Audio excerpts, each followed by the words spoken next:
corona are puzzling volcanic features that may hold the key for understanding the evolution of the tectonics of Venus.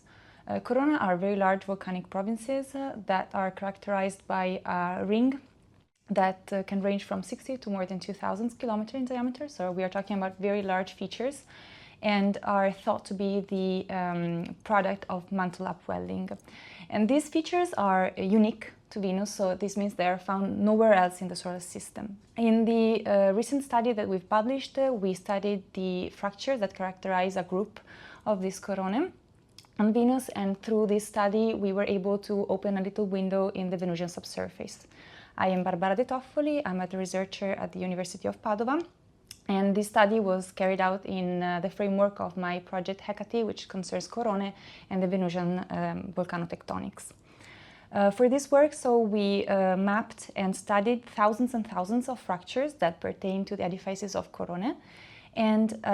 we were able, applying a set of techniques that have been applied before on other planets but never before on Venus, before this study, in order to understand what's the subsurface extension of this fracture, so how they fill the space underneath the surface of Venus. And we found out that there is a different behavior for families of fractures that are located inside the ring that constitutes the corona, and those families of fracture that are on the annulus or beyond the annulus of these features. So starting from the fractures that are located outside the corona, we noticed that independently of any characteristics of the corona, we see that the depth that these fractures can reach is up to a maximum of around 20 kilometers.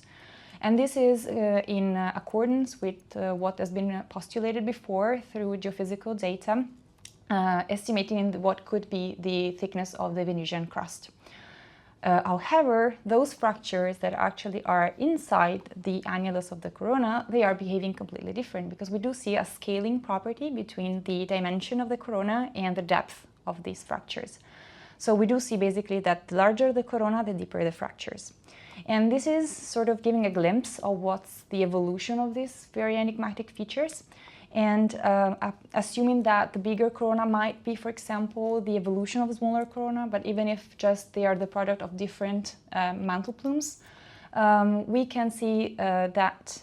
these materials that are rising from the interior of the planet toward the surface are in an initial moment, or for smaller corona, basically inducing a fracturing that's confined in the crust of the planet.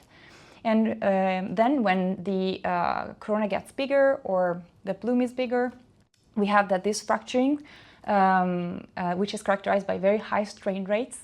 start involving also the shallow portion of the upper mantle. So we do have a mechanical coupling between the crust and the upper portion of the mantle. And this is allowing us to have a geological hold, a geological proof of what's happening inside the planet, which is generally acquired, especially for Venus,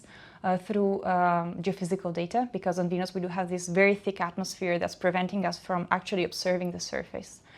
But this is not the only thing, because this study can also help us out to understand better the seismicity for Venus, because one of the big open questions is whether or not Venus is today active